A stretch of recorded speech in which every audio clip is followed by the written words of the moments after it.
Daniel en un seminario de profecías y no nos detenemos en áreas que no tienden a lo mejor a atraer tanto a la visita y queremos darle aquellas cosas que son más despampanantes, como son las profecías. Pero como ya todos somos parte del pueblo de Dios, ahora entonces podemos dedicarnos a ir más lento, buscando detalles que a lo mejor otras veces no ponemos atención. Versículo 19 dice, entonces el secreto fue revelado a Daniel en visión de noche, por lo cual bendijo Daniel al Dios del cielo. Y aquí vemos cuán efectiva es la oración, hermanos. Y aquí vemos de que Dios nos muestra que el pueblo remanente, pues Daniel y sus amigos son símbolos del pueblo adventista, de que el pueblo remanente ha de ser un pueblo de oración. Y que si nosotros buscamos a Dios primero, no último, nosotros por lo general tendemos a buscar a Dios cuando ya no hay nada más que nos ayude, entonces buscamos a Dios como la última alternativa, pero no, como pueblo de Dios, como hijos de Dios, debemos aprender a buscarle a Él primero y poner todos nuestros problemas, todas nuestras dificultades, debemos ponerlas a los pies de Dios. ¿Y cuánto hemos de orar? Hemos de aprender a orar hasta que obtenemos la respuesta. Hay veces que toma tiempo. A Daniel fue a lo mejor una noche, tuvieron que esperar y ellos oraron toda la noche hasta que recibieron la respuesta, porque por supuesto, si no recibían respuesta, iba a significar que iban a morir. Había un interés propio, pero ellos realmente no están buscando su propio interés. Vamos a verlo un poquito más tarde, de que Daniel están altamente preocupados por el bien de los otros sabios de Babilonia y están preocupados por la gloria de Dios. Eso es lo que los motiva. Su vida no la cuentan preciosa, lo vemos en el capítulo 3, ellos están dispuestos a morir si es que Dios no los salva. Ellos han muerto al yo, ahora tienen una relación en la cual ellos buscan la gloria de Dios. Dios es todo para ellos y el bienestar de los otros. Aman a los otros antes que a ellos. Entonces, se dedican a la oración. ¿Cuánto hemos de orar? Hemos de aprender a orar hasta que recibimos la respuesta. Yo no sé si ustedes conocen la historia de Jorge Müller. Jorge Müller era un pastor que en Inglaterra, por fe, desarrolló un ministerio en favor de los huérfanos y sacó de las calles, en ese tiempo había muchos niños huérfanos, sacó de las calles miles y miles de niños huérfanos sin él tener un centavo para hacerlo. Y era un hombre de oración. Y su secreto, él dice, cuando Dios promete algo, entonces nuestra parte es por fe recibirlo y orar hasta que la respuesta viene. Y él cuenta la historia de que él oró por la salvación de 5 amigos. El primero tomó más o menos unos meses y ya se entregó al Señor. El otro, unos años. El tercero, unos cuantos más años. El cuarto tomó como 40 años.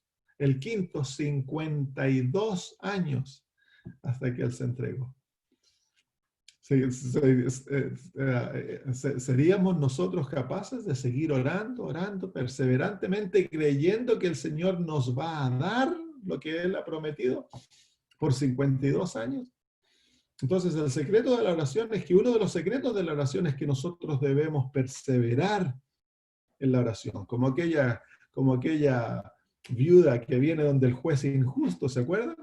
¿Qué hace la viuda? Ella sigue yendo hasta al juez injusto, molestándolo y demandando que se le haga justicia hasta que el juez dijo, me tiene cansado esta mujer, lo voy a hacer. Bueno, Dios no es así, nosotros no cansamos a Dios, Él no responde a nuestras oraciones porque lo cansamos.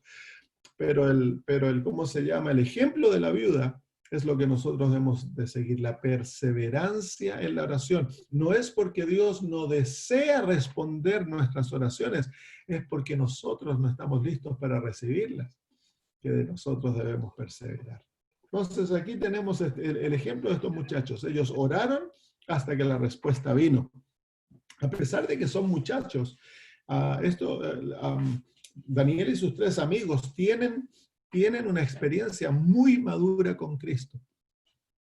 Y nosotros a veces no consideramos esto en la gente joven. Nosotros que creemos, bueno, los excusamos, son jóvenes, son niños. Pero no, es el privilegio del joven tener una relación madura con Dios. Habían sido entrenados en el hogar a respetar a Dios, a amar a Dios, a creer a Dios. Ellos recibieron el evangelio de sus padres y fueron convertidos a una edad muy temprana. No debemos esperar que los niños lleguen a la madurez para esperar que se bauticen y que, ¿cómo se llama?, que sean convertidos. Es el deber de los padres traer a los niños a los pies de Cristo temprano en su experiencia. El niño debe aprender a depender de Jesús y ser convertido, entender de que no hay nada bueno dentro de él y que él debe someterse a Cristo. A temprano en la experiencia, un niño puede practicar eso. Muy bien, entonces es revelado. Dios responde la oración. Y si yo les fuera a preguntar a ¿ustedes tienen respuesta a la oración? ¿Podrían ustedes escribir una lista de milagros que el Señor ha hecho por ustedes? ¿Cuándo fue la última vez que Dios les respondió una oración? Como hijos de Dios, nosotros debiéramos tener el privilegio de ver las respuestas a nuestras oraciones diariamente. Ver que Dios está interviniendo en nuestro favor cada día. Si los niños cuando crecen en un hogar, ellos ven cómo los padres están en favor de ellos diariamente. Los papás los alimentan, los visten, los preparan para el colegio, los corrigen, los guían. Todas esas cosas diariamente es algo normal. La respuesta a la oración es algo normal, es la interacción con nuestro Padre Celestial. Entonces no debiéramos nosotros considerar un milagro cuando Dios responde nuestras oraciones. Debiera ser algo normal, algo que se espera. El niño cuando viene donde los padres y les pide cosas, el niño espera que los padres le respondan. Es la misma manera con nosotros. Dios desea que nosotros esperemos con plena certeza que Él responde nuestras oraciones. No es una casualidad, no es porque de repente Él se acordó que tiene que responder nuestras oraciones o tuvo compasión de nosotros de responder nuestras oraciones. No, hermanos. La oración, la respuesta a la oración es una experiencia natural de la vida cristiana.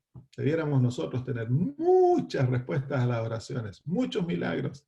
Nosotros los llamamos milagros, pues nos pareciera que es fuera de lo ordinario, pero no es fuera de lo ordinario, es parte de la experiencia cristiana.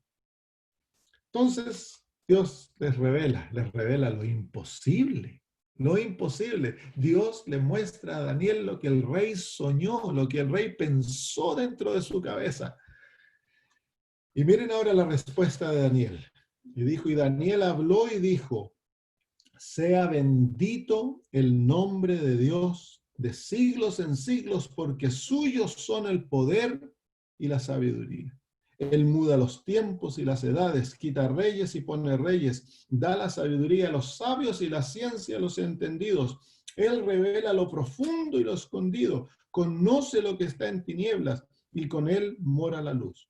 A ti, oh Dios de mis padres, te doy gracias y te alabo, porque me has dado sabiduría y fuerza, y ahora me has revelado lo que te he pedido, lo que te hemos pedido, pues nos has dado a conocer el asunto del rey.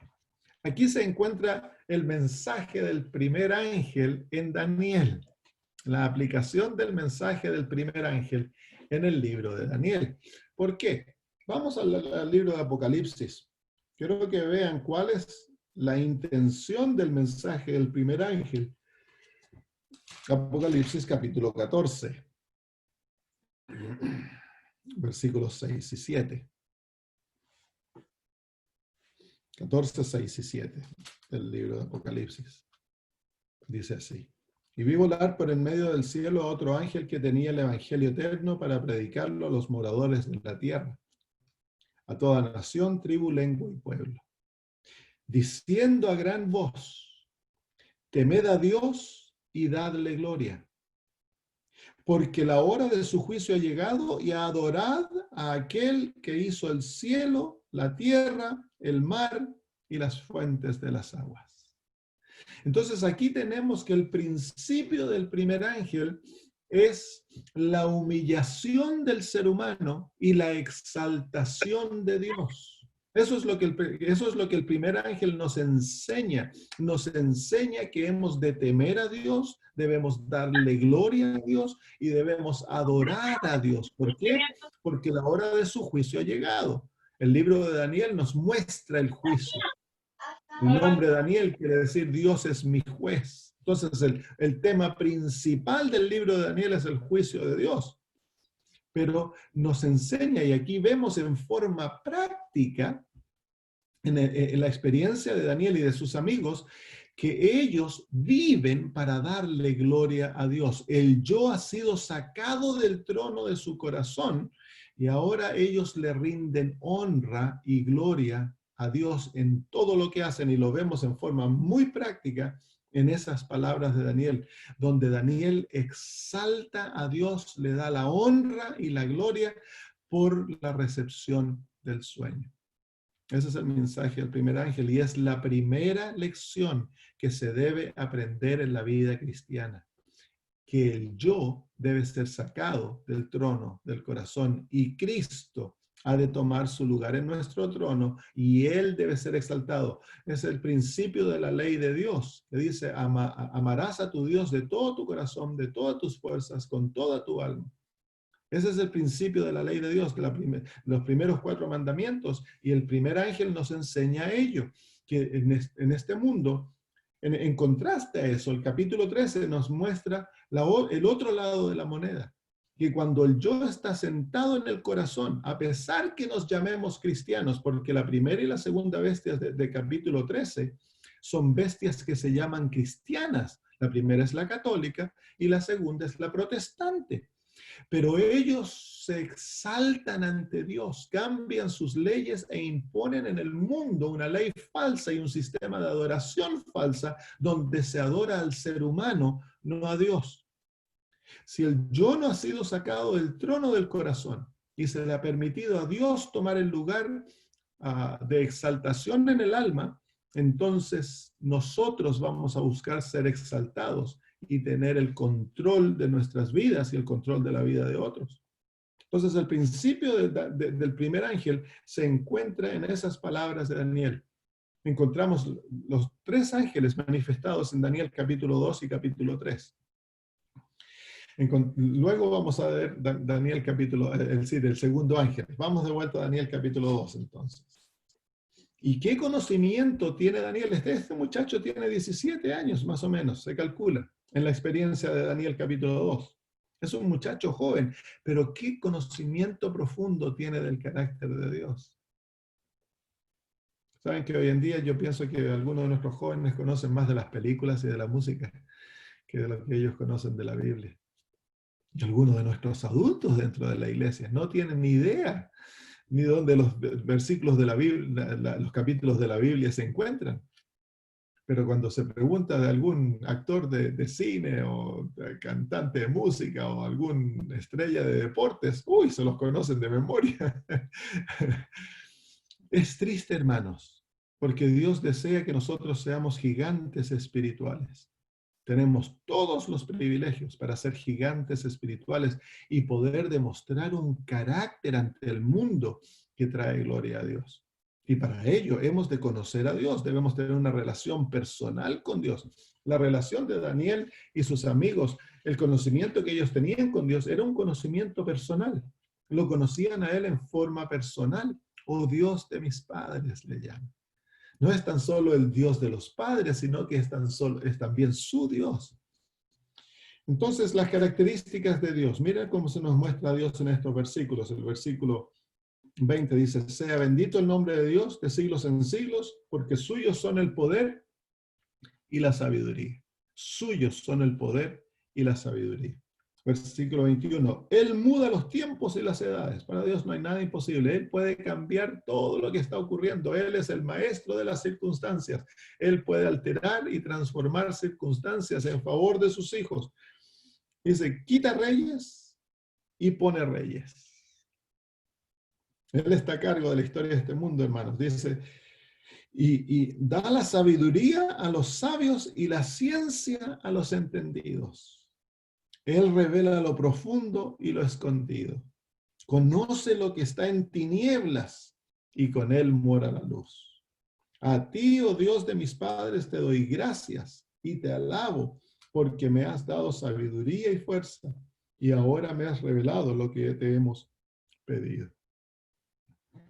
Entonces ahí vemos al Dios que está totalmente envuelto en la historia de este mundo, hermanos. Esa es la gran diferencia entre el Dios de la Biblia y los dioses paganos. Los dioses paganos son en la mitología, son dioses que no tienen nada que ver con lo que el hombre hace. Miren en el versículo 11, la expresión de los sabios de Babilonia cuando el rey demanda que le muestren lo que él ha soñado.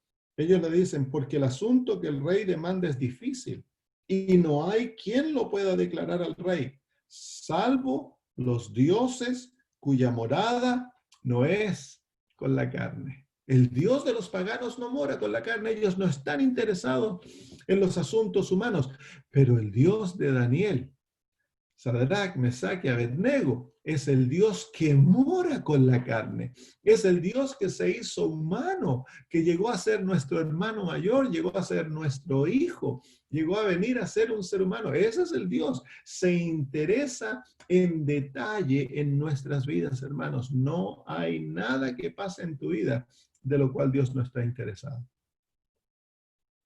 Y por ti, Dios es capaz de hacer cualquier cosa, si es para tu bien y para la gloria de Él. Él muda los tiempos, Él da sabiduría, Él puede poner y sacar reyes, Él puede hacer lo que le place, porque es Dios y está íntimamente relacionado con nuestras vidas. El apóstol Pablo, hablándole a los griegos en Atenas, él dijo que en Dios nosotros vivimos y tenemos nuestra existencia. Sería imposible nosotros tener vida si Dios no hubiera compartido su vida con nosotros. Él es el que te alimenta, Él es el que te cuida, Él es el que te da tu vestido, que te permite tener refugio.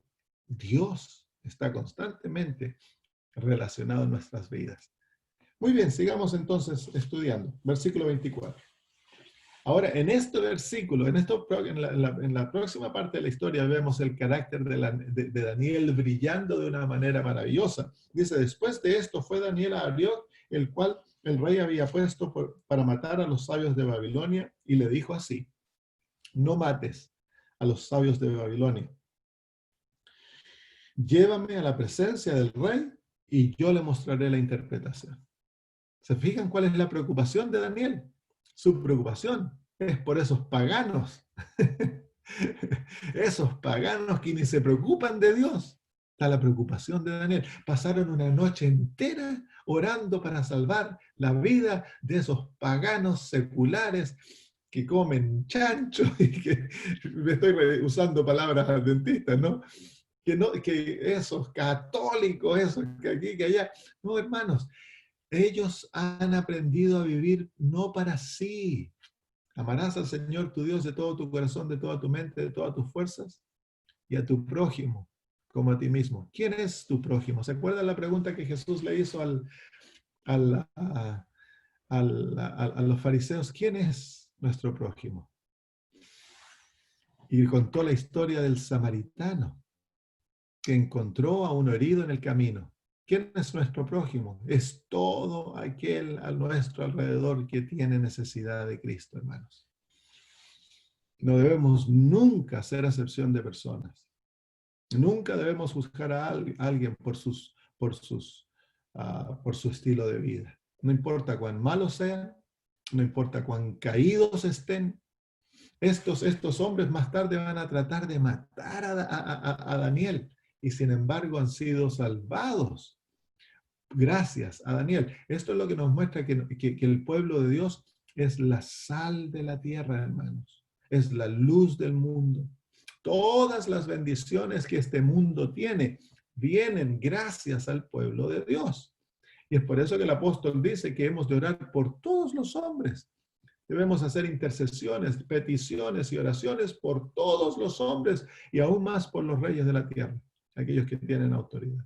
Y aquí vemos el pueblo de Dios envuelto en los quehaceres de Babilonia, pero ellos están envueltos para traer bendición, no están envueltos ahí para ganar fama y tener dinero y hacerse una vida cómoda en Babilonia. Eso viene como bendición a ellos, pero su relación con Babilonia es para ganar a aquellos con los cuales ellos están en relación.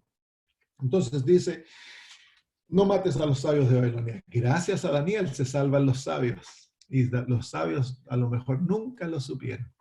Y luego dice el versículo 25, entonces Arioc llevó prontamente a Daniel ante el rey y le dijo así al rey, Arioc. Miren la actitud de Arioc. Dice, viene ante el rey y dice, he hallado un varón de los deportados de Judá, el cual dará al rey la interpretación. ¿Qué está buscando Arioc? Arioc está buscando ponerse bien con el rey. He hallado. Mentira, si él no lo halló. Daniel vino ante él.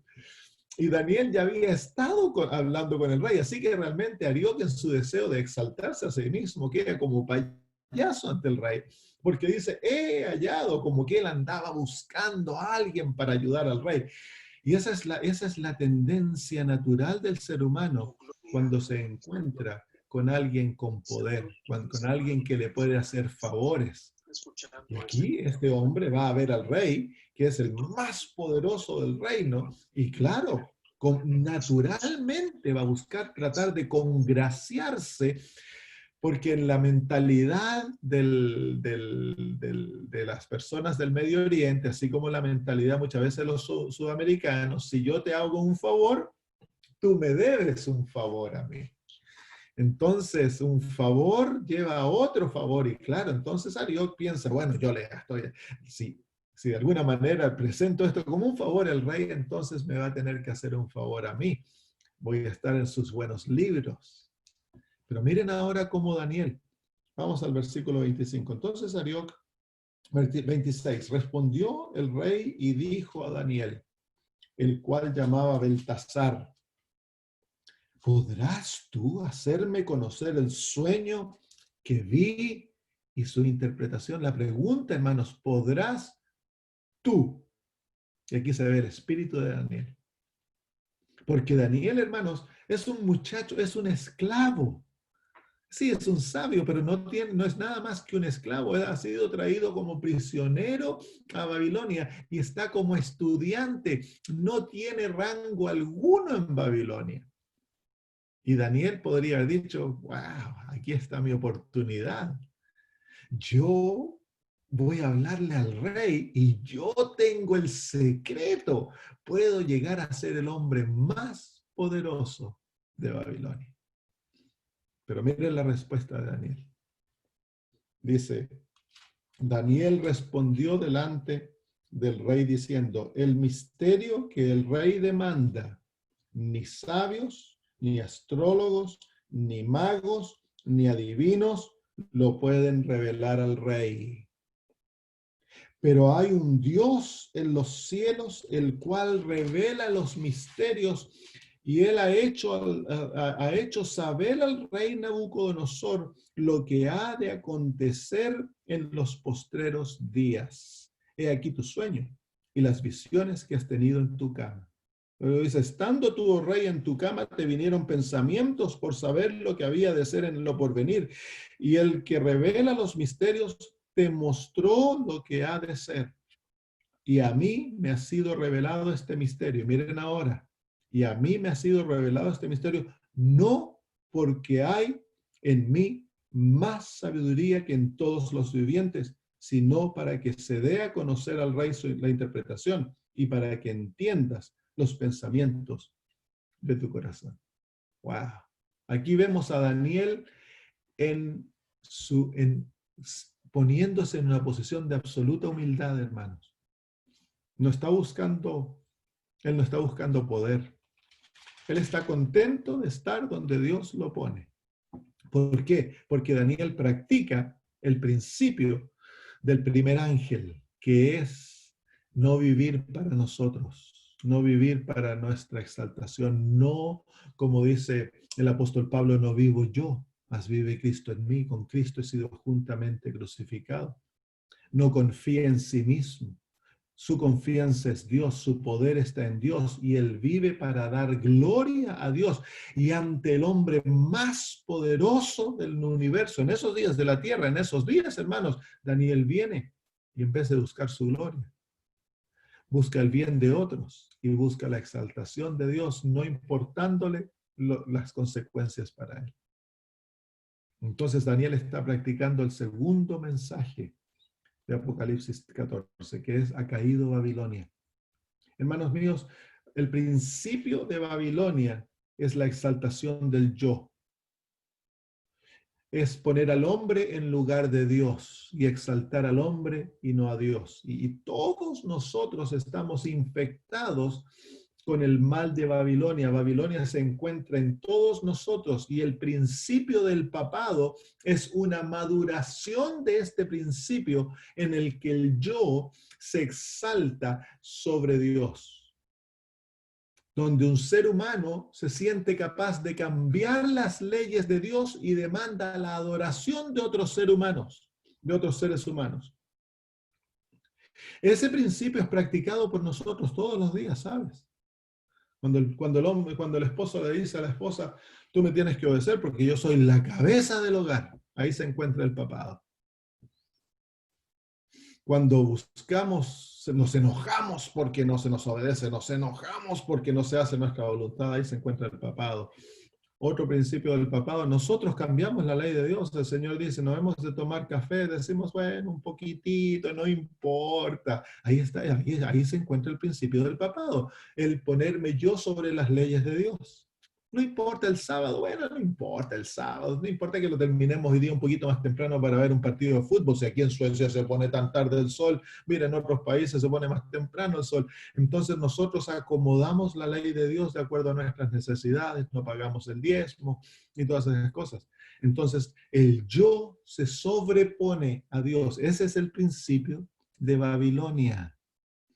Y el propósito del mensaje del primer ángel es sacar del trono al yo y que Dios sea el que gobierne el corazón.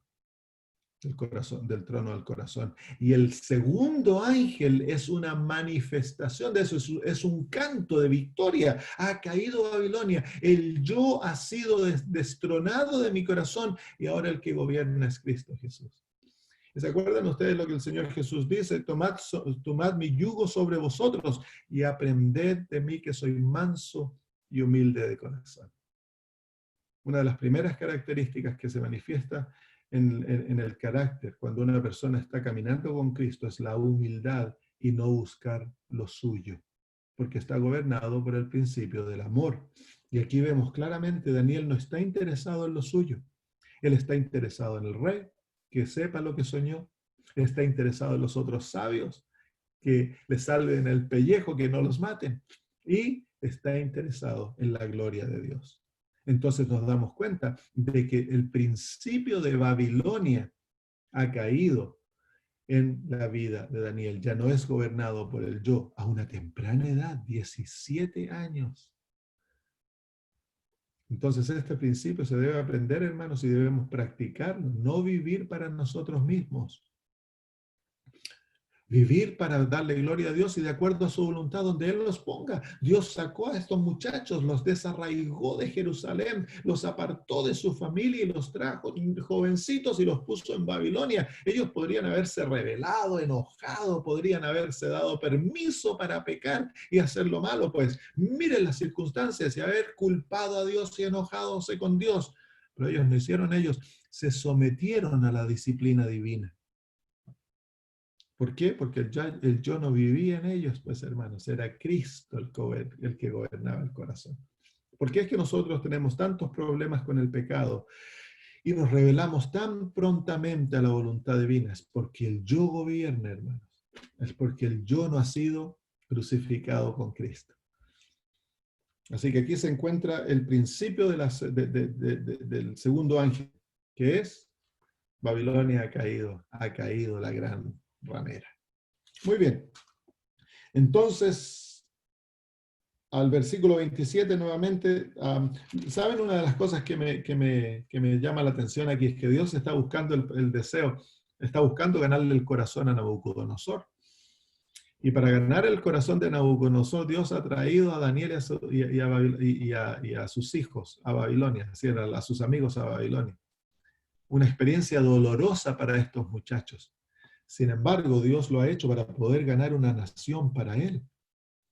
¿Cómo testificaron estos muchachos? Ustedes están en Suecia no tan solo para vivir una vida tranquila y una vida mejor económicamente, hermanos. El Señor los ha llevado a Suecia, que es una experiencia dolorosa al apartarse de la familia y venir a vivir solos. Dios los tiene allá, no para que vivan una vida cómoda. Dios les va a dar eso como resultado. Su propósito es para que testifiquen y ganen a otros para Cristo, que de otra manera no serían ganados.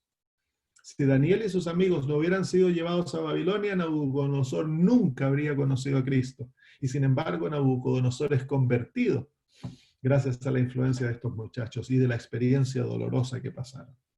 Es lo mismo con Dios con nosotros, hermanos. No dejen que el deseo de encontrar una vida cómoda, una vida de bienestar económico, les ciegue la verdadera razón por la cual ustedes se encuentran, donde se encuentran. Es Dios que los llevó allá.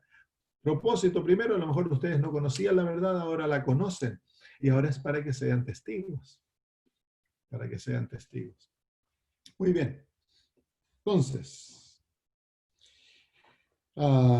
versículo 29 dice, estando tú, oh rey, en tu cama, te vinieron pensamientos por saber lo que había de ser en lo porvenir.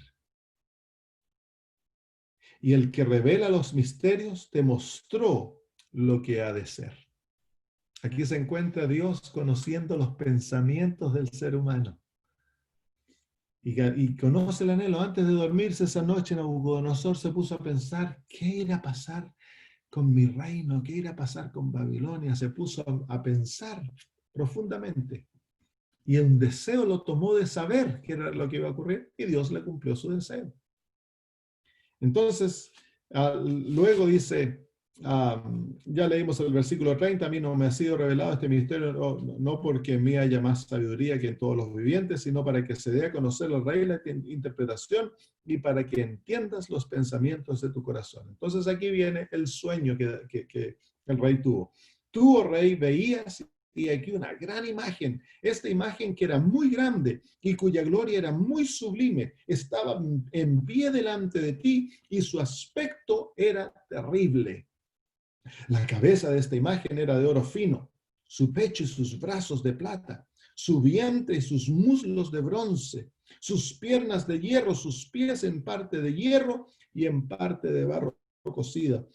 Estabas mirando hasta que una piedra fue cortada no con mano e hirió a la imagen en sus pies de hierro y de barro cocido y los desmenuzó. Entonces fueron desmenuzados también el hierro, el barro cocido, el bronce, la plata y el oro, y fueron como tamo de la cera del verano, y se los llevó el viento sin que de ellos quedara rastro alguno. Mas la piedra que hirió a la imagen fue hecha un gran monte que llenó toda la tierra. Entonces, es un sueño simple, no es una profecía compleja. Esta es la más sencilla de las profecías, pues fue dada a un rey pagano. Entonces, Dios no le da cosas muy, muy detalladas, le da un sueño que muestra la historia del mundo. Y el sueño es simple, es una estatua metálica que comienza de oro y se va degradando hasta llegar a tener a los pies de barro mezclado con hierro. Entonces los metales son oro, son bronce, plata, bronce, hierro y luego el hierro mezclado con barro. Y luego el rey está mirando la imagen y ve una piedra que es cortada, no con mano humana, así que esto muestra que es una piedra divina que viene de afuera de la realidad humana y golpea a la imagen en los pies y la desmenuza. Y luego viene un viento, se lleva todo aquello que fue convertido en polvo y la imagen desaparece, no queda rastro alguno. Y aquella piedra que golpea a la imagen se vuelve un gran monte que llena toda la tierra, y ahí despertó el rey. Entonces, el versículo 36 dice, este es el sueño. ¿Cómo creen ustedes que se siente el rey? El rey ahora está sorprendidísimo. Tiene toda la atención de Daniel porque Daniel le ha hecho lo más difícil, que es declararle el sueño. Eso es lo imposible. Cualquiera puede, quien sea puede poner una interpretación a un sueño. Me cuentas un sueño y yo te doy lo que a mí se me parece que ese sueño significa. Y si yo tengo autoridad, si yo soy alguien que tú crees que tiene la capacidad de interpretar sueños, entonces tú vas a tomar mi interpretación como algo fiel, pero puede que no tenga ni comparación con la realidad de lo que el sueño significa. Entonces aquí Daniel ha mostrado el conocimiento superior que Dios le puede otorgar a su pueblo. ¿Se fijan ustedes, hermanos míos, que la identidad del pueblo de los últimos días se encuentra cercanamente aliada al hecho que el pueblo remanente tiene el conocimiento correcto de las profecías? Es por eso que Dios le ha dado a la iglesia adventista el conocimiento profético, el verdadero entendimiento e interpretación de las profecías bíblicas, hermanos. Aquí se nos muestra aquello. Es el remanente que lleva el verdadero conocimiento y ese verdadero conocimiento les ha sido otorgado por Dios. No es algo que ellos han descubierto, es un conocimiento otorgado por Dios a su pueblo. Y en esta profecía se nos enseña también el conocimiento maravilloso que Dios tiene del futuro. Es un conocimiento sorprendente. Dios ve el futuro como que Dios estuviera habitando en el futuro, como que ya fuera pasado, lo conoce todos los detalles. Y luego entonces dice, ahora diremos la interpretación en la presencia del rey. ¿Creen ustedes que el rey ahora va a aceptar la interpretación de Daniel? Por supuesto. Ahora, aquí se nos enseña cómo debiéramos nosotros interpretar las Sagradas Escrituras. Vemos aquí un sueño simbólico, una estatua, cabeza de oro, pecho y vientre de plata, el vientre y los muslos de oro, de cobre o de bronce, y las piernas de hierro y los pies de hierro con barro. ¿Qué quiere decir esto? ¿Cómo debiéramos interpretar este sueño? Entonces aquí el Señor nos da una lección de cómo se interpreta la Biblia, hermanos. Debemos dejar que la Biblia, que el profeta o los profetas interpreten sus mensajes. No, como dice el apóstol Pedro, que los mensajes de la Biblia, la profecía de la Biblia no es de privada interpretación, no es lo que a mí me parece, lo que yo pienso, lo que a mí me gusta. No importa cuánto título tenga y cuánto estudio tenga, mi estudio no me capacita a mí para interpretar la Biblia. Yo he de permitir que los profetas interpreten la Biblia. Y he de buscar, si es que la interpretación en este momento, la interpretación no se está de inmediatamente, pero hay otras profecías que debemos indagar a través de las Escrituras para poder sacar lo que la Biblia nos enseña. El propósito del estudiante de la Biblia, el objetivo del que estudia la Biblia, es encontrar lo que la Biblia enseña, no lo que el ser humano cree, hermanos. Y aquí se cometen muchos errores. Muchos errores se cometen en el forzar el mensaje bíblico a decir lo que a mí me parece. Nosotros hemos de dejar que la Biblia hable, que las Sagradas Escrituras sean expuestas y que ella sea lo que nos muestre la verdad. Lo que los profetas enseñan es lo que vale. Entonces aquí Daniel, no tan solo Dios le dio el sueño, sino que también le entrega la interpretación. Tú, oh rey, eres rey de reyes, versículo 37, porque el Dios del cielo te ha dado reino, poder, fuerza y majestad. Entonces aquí Daniel le envía un mensaje al rey. Es el Dios del cielo, el que te ha dado todo lo que tienes. No son tus dioses, no eres porque tú eres más grande, más poderoso, no, Dios es el que te lo ha otorgado todo. ¿Y cuán verdad es eso de nosotros, hermanos? Todo lo que tienes te ha sido otorgado por Dios. sabiduría, poder para trabajar, donde vives, donde estás, todo te ha sido otorgado por Dios.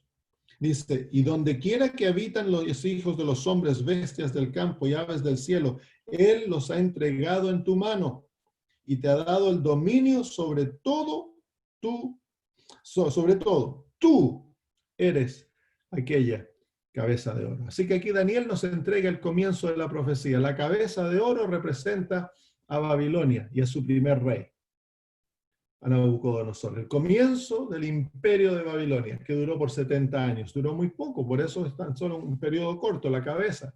Pero un reino muy poderoso y muy rico, por eso es representado por el oro. Y también representado por el oro, porque su primer rey llegó a ser un hombre justo. El oro representa las riquezas divinas y la fe que ha sido purificada, por las obras. Fe que obra por el amor. Representa el oro. Este rey llegó a ser un hombre que creyó de todo corazón en Cristo Jesús y se entregó a él. Tú eres la cabeza de oro. La cabeza de oro representa a Babilonia, así que ahora ya entendemos qué significan los metales en la imagen. Los metales simbolizan reinos, comenzando con Babilonia. Y luego dice el versículo 38, al 39, perdón, y después de ti se levantará otro reino inferior al tuyo. Así que así como la plata es inferior al oro, el reino que seguiría a Babilonia sería inferior a Babilonia. Y siguieron los medo-persas. En el año 539 los medo-persas conquistaron a Babilonia y llegaron a ser el próximo reino, pero el espacio que la plata cubre la imagen es más grande que el de la cabeza. Así que tiene los brazos, tiene el pecho, parte del vientre de la plata.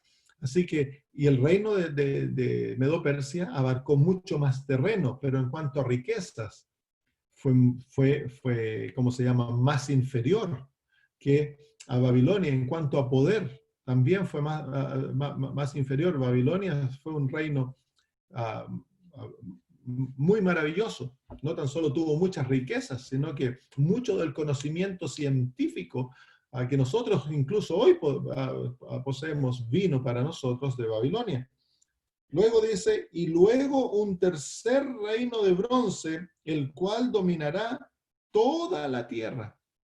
Entonces, aquí nos muestra Daniel que viene Babilonia, luego viene Medo-Persia, y luego en el año 331 cae Medo-Persia ante la presión del reino macedonio griego, y llegan a ser los próximos que gobiernan el mundo de aquel tiempo.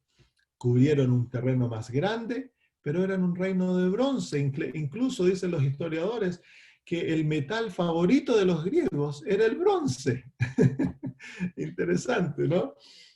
Pero lo vemos luego en el libro de Apocalipsis capítulo 13, que a pesar de que, que estos reinos caen, su influencia continúa. Y su influencia es heredada en una bestia que más tarde se levanta. En el capítulo 2 no está tan clara esa bestia, en el capítulo 7 está clara. Y esa bestia se parece a todos estos reinos. Su influencia, la influencia sigue. Al caer un reino, adoptaron cosas de los reinos previos y fueron conglomerando la influencia, ya sea el conocimiento científico de Babilonia, el conocimiento astrológico, parte de su religión fue tomada por los medos y persas. Y luego, cuando vinieron los griegos, aspectos de los medios y persas, ellos adoptaron en su reino. Y cuando cayeron los griegos, el próximo reino, que es el reino de hierro, dice en el versículo 39, dice, el versículo 40 dice, y el cuarto reino será fuerte como hierro, y como el hierro desmenuza y rompe todas las cosas, desmenuzará y quebrantará a todo. El cuarto reino es el reino de Roma. No, la profecía nosotros la conocemos bien. Así que no es tanto gastar tanto tiempo en esto, dando algunos detalles. En el año 161, los romanos antes de Cristo toman el liderazgo del mundo de aquellos días y gobiernan un terreno muy grande y fueron los que gobernaron más tiempo. Ellos comienzan en el año 161 y su imperio duró hasta el año 1200 después de Cristo. Parte del imperio, el imperio del este que llamábamos, cayó bajo la presión de los otomanos en el año 1200. Así que es el imperio que gobernó por más tiempo. Y sus leyes, dicen los historiadores, que eran leyes de hierro. Las leyes que gobernaban a los romanos eran leyes de hierro.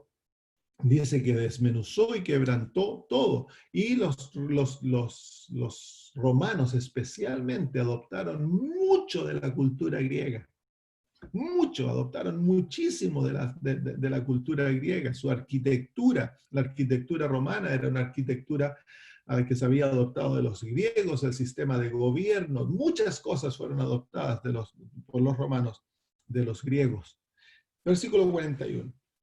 Y lo que viste de los pies y los dedos en partes de barro cocido, de alfarero, y en parte de hierro, será un reino dividido, mas habrá en él algo de la fuerza del hierro, así como vistes hierro mezclado con barro. Aquí se nos predice de que el cuarto reino, Roma, no iba a caer y ser conquistado por otro imperio, sino que iba a ser dividido. Ahora, piensen ustedes que Daniel está prediciendo esto, más o menos son 900 años antes de los hechos. Y la palabra de Dios ya ha trazado el destino de estos imperios y muestra que Roma no iba a caer, Roma iba a ser dividida, iba a llegar a ser un imperio de una mezcla entre naciones débiles del barro y naciones fuertes como el hierro.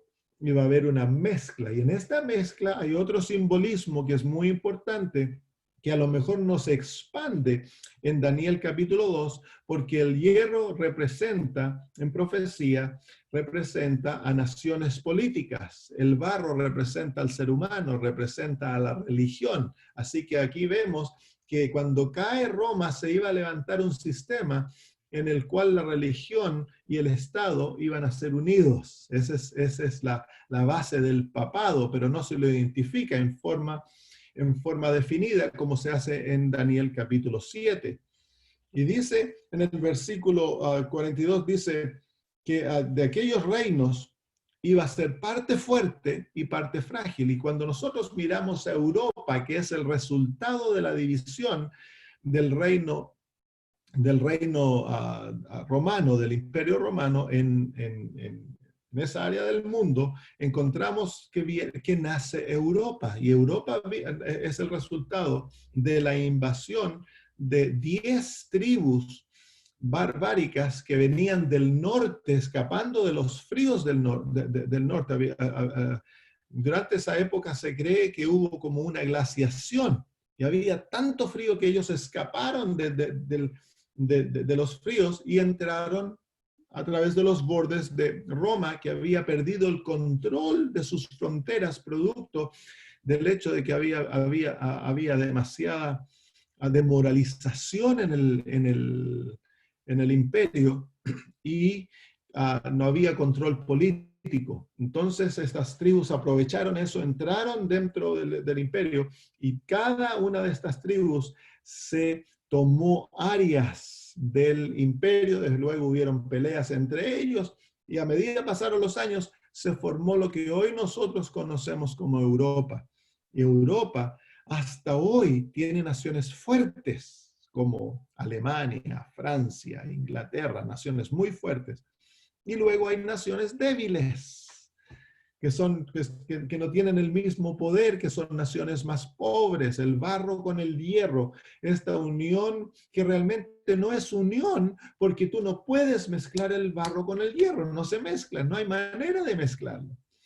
Entonces están juntos, pero no están unidos. Y mire lo que dice el versículo 42, dice, y por ser los dedos de los pies en parte de hierro y en parte de barro cocido, el reino será en parte fuerte y en parte frágil. Así como vistes el hierro mezclado con barro, se mezclarán por medio de alianzas humanas, pero no se unirán el uno con el otro, como el hierro no se mezcla con el barro.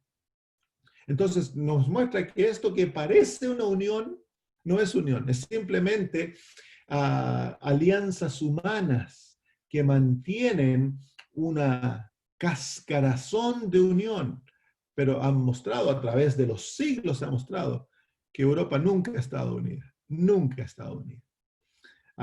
Vez tras vez han habido guerras grandísimas, las últimas dos guerras, la Primera y la Segunda Guerra Mundial fueron peleadas en Europa, pero antes de eso Napoleón, y uno estudia la historia de Europa y te encuentras de que siempre las naciones de Europa se han estado peleando entre ellas y ellas han tratado de hacer alianzas. Ahora en nuestros días, ¿cómo se llama? La Unión Europea es una de esas alianzas humanas.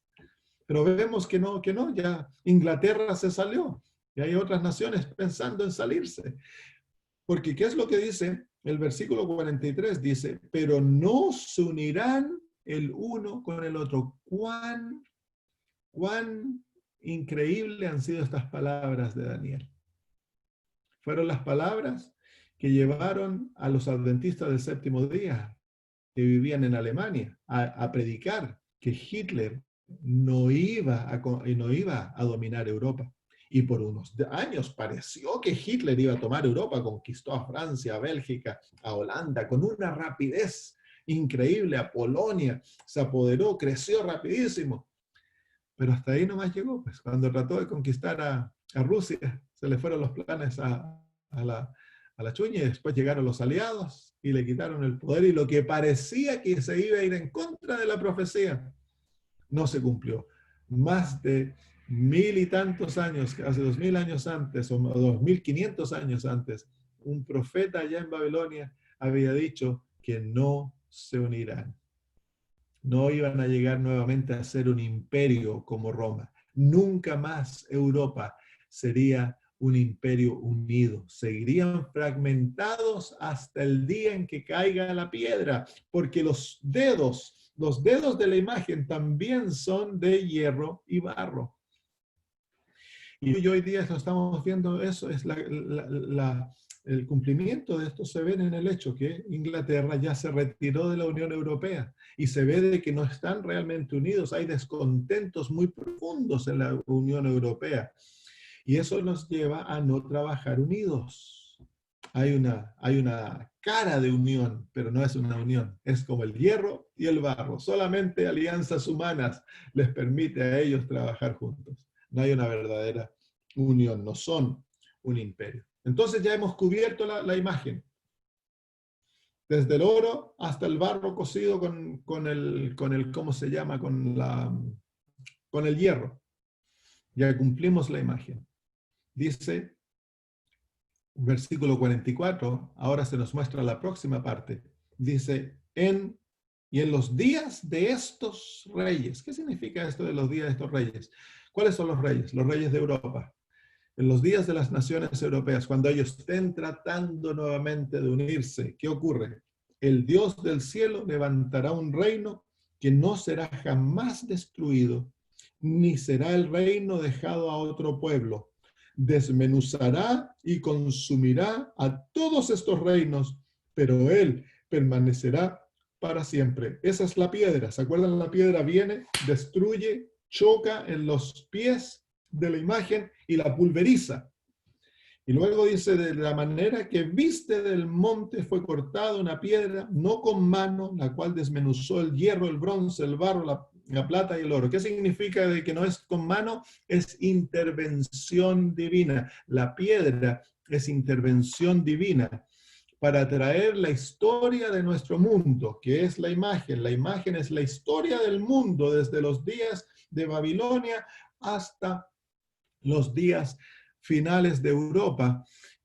Dios interviene personalmente. La roca es símbolo de Dios en las Sagradas Escrituras. Específicamente simboliza a Cristo Jesús. Así que aquí vemos en la roca la manifestación de Cristo en nuestra realidad. No hace 2000 años, porque cuando Cristo vino por primera vez no vino a pulverizar la imagen. Él vino en los días de Roma, pero la imagen continuó, la historia de este mundo continúa. Esa es otra intervención divina, y en este momento, en esta profecía, o no, en esta instancia, es una intervención que trae al fin la historia del mundo, y aquellos reinos que eran pasados van a ser borrados totalmente, no va a quedar ni memoria de ellos, totalmente. El mundo va a ser limpio de ellos. El viento lleva y se los viene y se los lleva a todos. Lo lindo de esta profecía es que nos enseña también un principio muy importante de interpretación profética.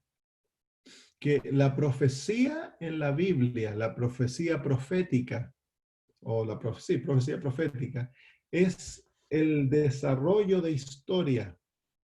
Es lo que nosotros teológicamente se llama el sistema del historicismo. La profecía, hermanos míos, hay tres escuelas de interpretación profética. Está el historicismo, que es el sistema que Dios nos ha dado como pueblo de interpretación profética, y es el sistema bíblico, que toma la profecía como una predicción de eventos futuros que han de ocurrir en forma lineal. En otras palabras, se comienza en un punto y hay evento tras evento tras evento que nos lleva a otro punto. Y en este caso comenzamos en los días de Daniel con Babilonia y se termina con el establecimiento del reino de Dios. Entonces los eventos van ocurriendo uno tras otros. Está el futurismo, que pone todo cumplimiento profético en el futuro. Todo está en el futuro. Y está el preterismo, que dice que ya todo fue cumplido en el pasado, que ya no hay cumplimiento profético. Como el pueblo adventista tomamos esta interpretación, porque se nos da aquí el ejemplo y el principio de la interpretación profética, que es lineal, es historicismo. La profecía se cumple en la historia. Y así cuando nosotros vamos viendo cada profecía entonces del libro de Daniel y del libro de Apocalipsis, tiene esta característica: comienza en un punto y predice eventos que se siguen uno tras otro y termina en otro punto. En eso nosotros estamos a diferencia total con evangélicos y protestantes y católicos. Para los católicos la profecía es preterista, ellos lo han puesto todo atrás. Para los evangélicos y protestantes, la gran mayoría de ellos son futuristas, ellos lo ponen todo adelante. Por eso ellos hablan del anticristo, como que va a venir y va a salir allá en Jerusalén y todo eso. Ellos están esperando que el anticristo venga. Los adventistas no, los adventistas vemos que el anticristo ya llegó y que ya obró por 1260 años y que aún va a tener una obra futura. Y vemos que hay eventos que se están transcurriendo ante nuestros propios ojos que están preparando el advenimiento o el levantamiento de este poder nuevamente a controlar el mundo. Entonces, ese es el principio. La Biblia aquí nos muestra la manera que hemos de interpretar la profecía bíblica. Y el capítulo 2 de Daniel, la profecía de la imagen, es un esqueleto. Las otras profecías van a formar totalmente el cuadro profético, y Daniel capítulo 11, 12 llenan totalmente de detalles el trazo histórico que se nos ha dado con Daniel capítulo 2. Aquí tenemos el trazo histórico, desde Babilonia hasta la segunda venida de Cristo, hasta que se establece el reino de Dios. Y eso, hermanos míos, realmente Daniel 2 termina con el milenio, después del milenio, porque es ahí que Dios destruirá totalmente a estas naciones y su reino va a llegar a ser un monte que cubrirá toda la tierra. Así que, hermanos míos, ahí comienza entonces, tenemos ya el bosquejo, pero ahora el bosquejo debe ser lleno y lo vamos a llenar no tan solo con las profecías, sino que con las historias que vienen, se nos van mostrando detalles que van llenando y poniendo las piezas del rompecabezas y al final tenemos un cuadro completo. Terminemos la historia. Dice: entonces el rey Nabucodonosor se postró sobre su rostro y se humilló ante Daniel. Y mandó que le ofreciesen presentes e incienso. ¿A quién le ofrece inciensos y presente el rey? A Daniel. ¿Por qué a Daniel? Porque él está gobernado por el principio de Babilonia, que se exalta al hombre. Y luego dice: el rey habló y dijo, ciertamente el Dios vuestro es Dios de dioses y Señor de los señores, y el que revela los misterios, pues pudiste revelar este misterio, pues pudiste revelar. El énfasis aquí es en Daniel, no es en Dios. No ignora a Dios, pero el énfasis es en el hombre. Aquí la Biblia nos está mostrando cuál es el principio de Babilonia. Y lo vamos a ver que no es hasta al capítulo 4, cuando Nabucodonosor es convertido, que él no le da lugar más, ni exalta más al hombre. Y luego dice: entonces el rey engrandeció a Daniel y le dio muchos honores y grandes dones y le hizo gobernador de toda la provincia de Babilonia, 17 años, alrededor de 17, 19 años a lo mejor. Y dice: y le hizo gobernador de toda la provincia de Babilonia y jefe supremo de todos los sabios de Babilonia. Aquí hay otro principio importante. Para obtener grandeza hay que primero perderlo todo y humillarse. Las Sagradas Escrituras es un principio que Cristo Jesús tomó. Él se humilla hasta la muerte y la muerte de cruz. Por lo tanto, Dios lo engrandecerá y le dio trono. Y toda rodilla y toda rodilla se doblará y toda lengua confesará a Cristo Jesús como Señor. Porque Él se humilló. Entonces, antes de la exaltación viene la humillación. Y aquí vemos a Daniel haciendo lo mismo. Él lo pierde todo, perdió todo lo que tenía por hacer la voluntad de Dios y se humilla para engrandecer a Dios. Y ahora Dios lo exalta. Dios lo pone, le da riquezas, les da honra. Ahora Dios es el que lo dio, porque ya estaba listo Daniel para recibirlo. Había pasado por la disciplina necesaria. Y Daniel solicitó del rey y obtuvo que pusiera sobre los negocios de las provincias de Babilonia a Sadrach, Mesach y Abednego, y Daniel estaba en la corte del rey. Qué linda historia, ¿no? ¿Cuántas lecciones encontramos ahí? Lecciones para nuestra vida diaria, hermanos. ¿Cómo hemos de vivir con el Señor? La certeza de la profecía. Ahora, ¿dónde estamos viviendo nosotros en esa profecía? Esa es otra de las cosas lindas de la profecía, que tú y yo podemos ver exactamente dónde nos encontramos en el río de la profecía. ¿Dónde nos encontramos? ¿En la cabeza? No. ¿En el pecho y los brazos? No. ¿En el vientre y los muslos? No. ¿En las piernas? No. ¿En los pies? No. ¿En los dedos? No. ¿Dónde? En las uñas. Ahí estamos, colgando de las uñas. En otras palabras, hermanos, esto nos da la certeza. Al mirar esto, nos da la certeza que ya toda la profecía se cumplió y que no queda nada. Lo único que queda es que la roca venga y choque a los pies. Ahora, en esta profecía. Pero hay otras profecías que llenan de detalles el tiempo en el cual nosotros estamos y nos damos cuenta que hay otras cosas que han de cumplirse, pero en cuanto a los grandes eventos, ya todo se ha cumplido, hermanos, tan solo esperamos que Cristo venga. ¿Y cuánto tiempo ha de faltar para que Cristo venga? Bueno, no sabemos, pero si miramos lo que ha pasado de la imagen, no quedan cientos de años, queda muy poco tiempo, porque ya se acabó la imagen, hermanos. Ya se acabó, ya ha llegado. Y vemos en Europa este movimiento de mantener a Europa junto y a la misma vez casi desbandarse. Eso nos dice, hermanos, que Cristo muy pronto ha de venir. Así que estamos viviendo en los últimos momentos de la historia de este mundo. ¿Y cómo debiéramos vivir entonces? ¿Cómo debiéramos vivir como Daniel y sus amigos vivieron, pues? Siendo fieles en lo pequeño, como la dieta, los mandamientos de Dios, someternos a su voluntad totalmente. No importa lo que Él escoja para tu vida, no te rebeles contra Dios. Dios tiene un plan para tu vida y si tú permites que Él cumpla ese plan, te vas a regocijar, hermano. Debemos humillarnos a nosotros, debemos vivir para exaltar a Dios y para el bienestar de otros. Debemos invertir nuestra vida en la salvación del mundo, hermano.